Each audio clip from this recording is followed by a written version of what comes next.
Nothing gets past the firmament. Listen to this.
This is Robert Montgomery speaking.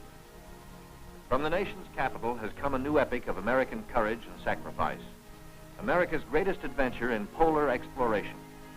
This is a tale of men and of their willingness to endure hardship and risk life above and beyond the call of duty in the service of country and humanity. For brevity, the sequence of events has occasionally been rearranged. The President's cabinet approved the expedition.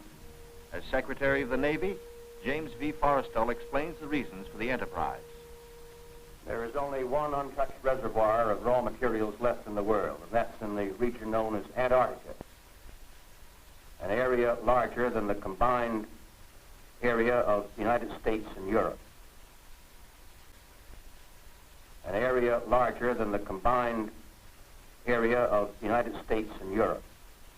Reservoir of raw materials left in the world, and that's in the region known as Antarctica, an area larger than the combined area of the United States and Europe. On the water, the great PBM makes her takeoff run. Her jet assist bottles blast. She lifts quickly into the air and circles the Currituck once. Jet assist bottles, their work done, are dropped and make a salvo splash. The pilot, Commander David E. Bunger, wipes his frosted windshield, a constant source of trouble in polar flying. He is over the Shackleton ice shelf, named for the great English explorer who kept returning to the Antarctic until death, so often escaped, kept its rendezvous with him. The smooth shelf roughens. Dark rocks, called nunataks, appear above the ice. Then rugged mountain ranges as far as the eye can see. Bunger leans forward in amazement. His eyes have caught a sudden and unbelievable change in scenery. The universal white is turned to chocolate brown, dotted with blue. A cameraman goes into action. 300 square miles of land without snow. Land that might be in New Mexico or Arizona. Pictures alone will prove Bunger has discovered a warm oasis in the shadow of the pole. It is for such supreme moments as this that men brave the hardships of exploration. The astounding, undreamed-of fact is that they are over a chain of warm water lakes whose shores, except for small patches, are free of ice and snow. Commander Bunger circles the largest lake in sight, 5 miles long. He comes in to make a landing. Water temperatures must be recorded. Samples taken. He finds the water fresh, the temperature 38 degrees Fahrenheit. On the shores are vast deposits of coal and of minerals of the utmost importance to civilization. Have seceded. The United States Army ramps up activity. The White House issued warnings to the Western forces as well as the Florida Alliance. The three-term president assures the uprising will be dealt with swiftly. Let me know if you want to try anything on. I guess aware there's like a pretty huge civil war going on all across America. We just try to stay out. With what we see on the news, seems like it's for the best.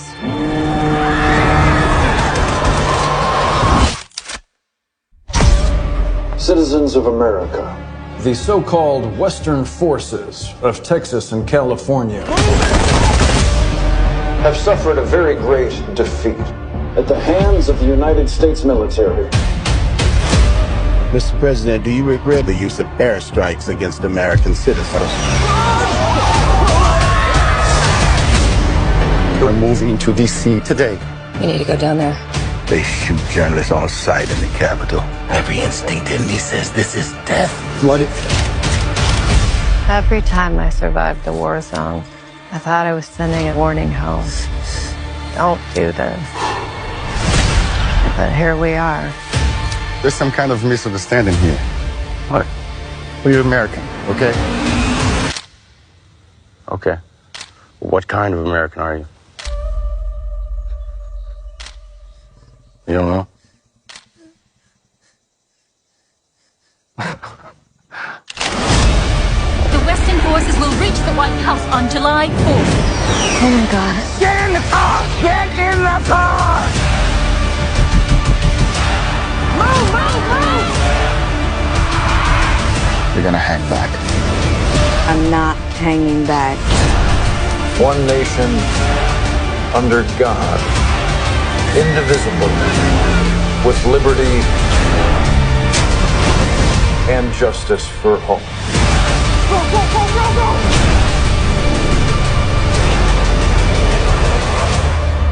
God bless America.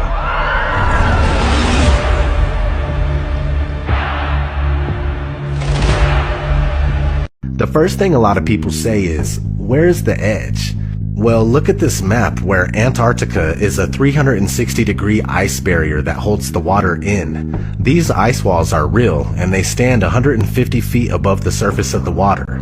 Then you need to understand that there is no independent access to Antarctica. Average people can only go there on a guided tour. It has no towns, no cities, and no permanent residences. What's past the 150-foot ice wall is anyone's guess. How far the ice extends, how it terminates, and what exists beyond it. The Antarctic Treaty, signed in 1959 by 12 nations and more later on, states that Antarctica is for peaceful purposes only. No military activities, just scientific research and government exploration. Expeditions by any party must be discussed in advance. It's the longest and most successful treaty between nations. The treaty also states that there are ships, stations, and equipment to ensure compliance of the treaty. Sounds like military activity to me. Anyway, so this azimuthal equidistant map appears to be correct for the most part. Over the centuries, there's been other maps that look pretty close to it as well. Let's look at an interesting story that was recently in the news that supports this flat map. A woman gave birth on a flight from Bali to Los Angeles, so the flight made an emergency landing in Alaska. Here's what it would look like on a globe.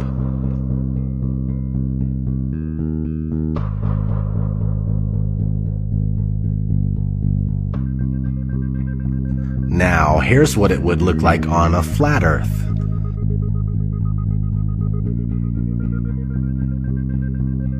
Which one makes more sense? Exactly. Look at the flat Earth map again. Continents grouped in the center, surrounded in all directions by hundreds of miles of salt water. Think about how much further ancient ships would have traveled if you could drink what you were sailing on. As you move closer to the edge, the temperature starts taking a nosedive. Then you start seeing icebergs. If that doesn't stop you, then you run into what we call Antarctica, which is a steep climb 2 miles up with no plant life or indigenous livestock animals. And if you had the wherewithal to make it that far, you would still have hundreds of miles of endless ice and snow. It's easy to see why so few people have gone the distance. Compare this to the upper ceiling, which is much easier to maintain. You simply decrease the oxygen rates so that every 1,000 feet up, it gets more difficult to breathe. This slows down exploration over mountain ranges and discourages limited control flight, such as balloons. Also keep in mind that the dome itself doesn't have to be that high in relation to the outer ring.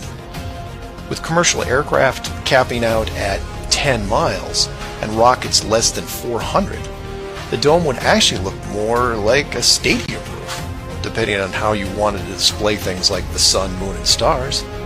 An enclosed world with these type of safeguards would be able to sustain an unknowing population for, say, what, 4,500 years? Then you could artificially introduce a globe model into the scientific community before the civilization technology reaches a point that could lead to discovery. And 500 years later, here we are. A civilization inside an amazing structure, doing what we would naturally do, while the authority stands by the gate and fears the consequences if we ever found out for ourselves.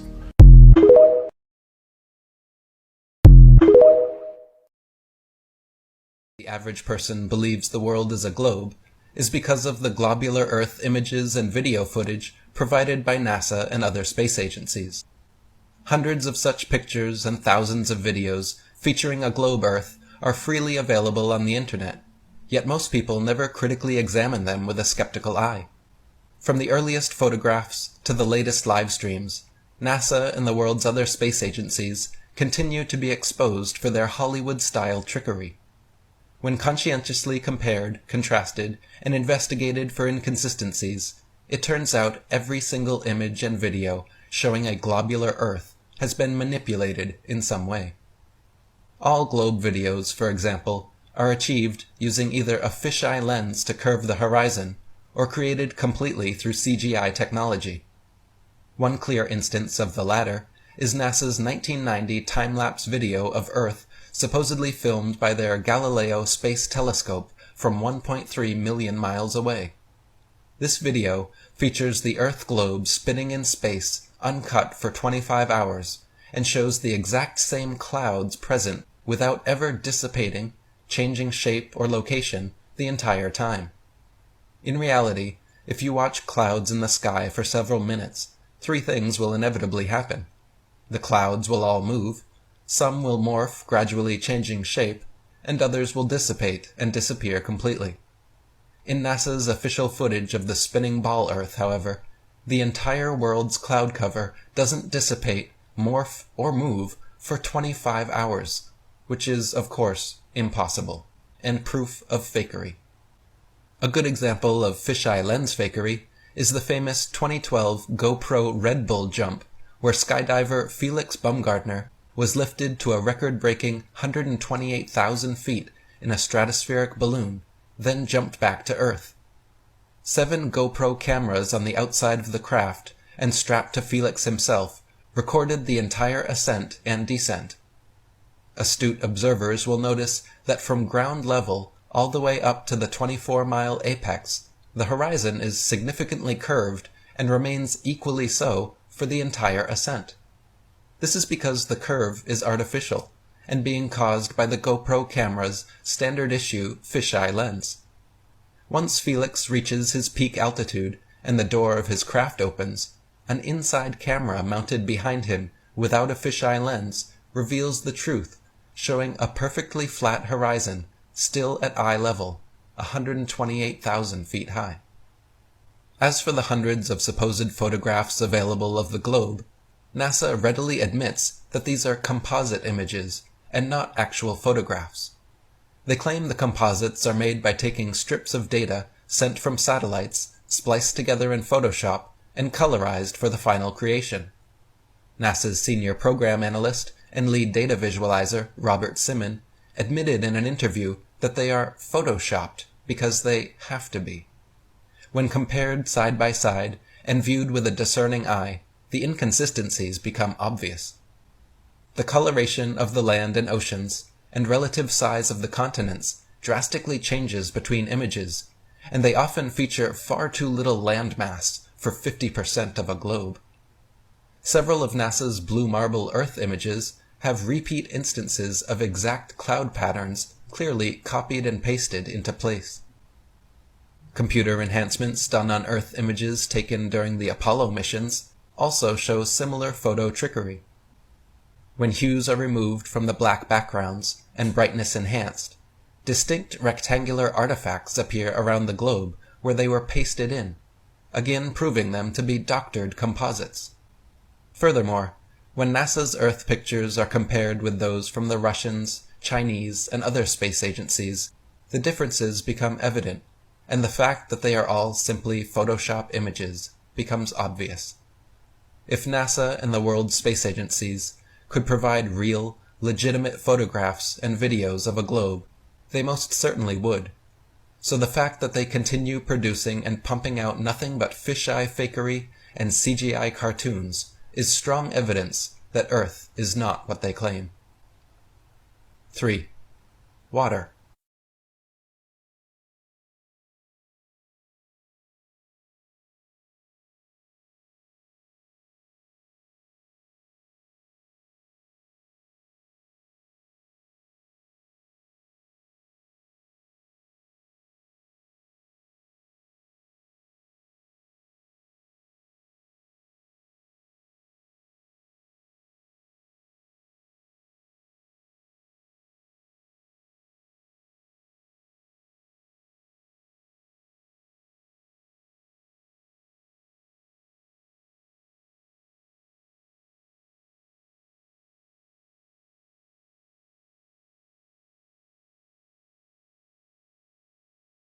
Globular Earth. Similar to what is taught about boats disappearing beyond the horizon, they claim these boats, and the pole star, are disappearing behind the physical curvature of a globe, and insist if the Earth was truly a stationary plane, that Australians should have no trouble viewing Polaris. The fact of the matter is that all stars positioned north of a southbound traveler gradually decline overhead the farther the observer travels southwards, just as all stars positioned south of a northbound traveler gradually decline overhead the farther the observer travels northwards.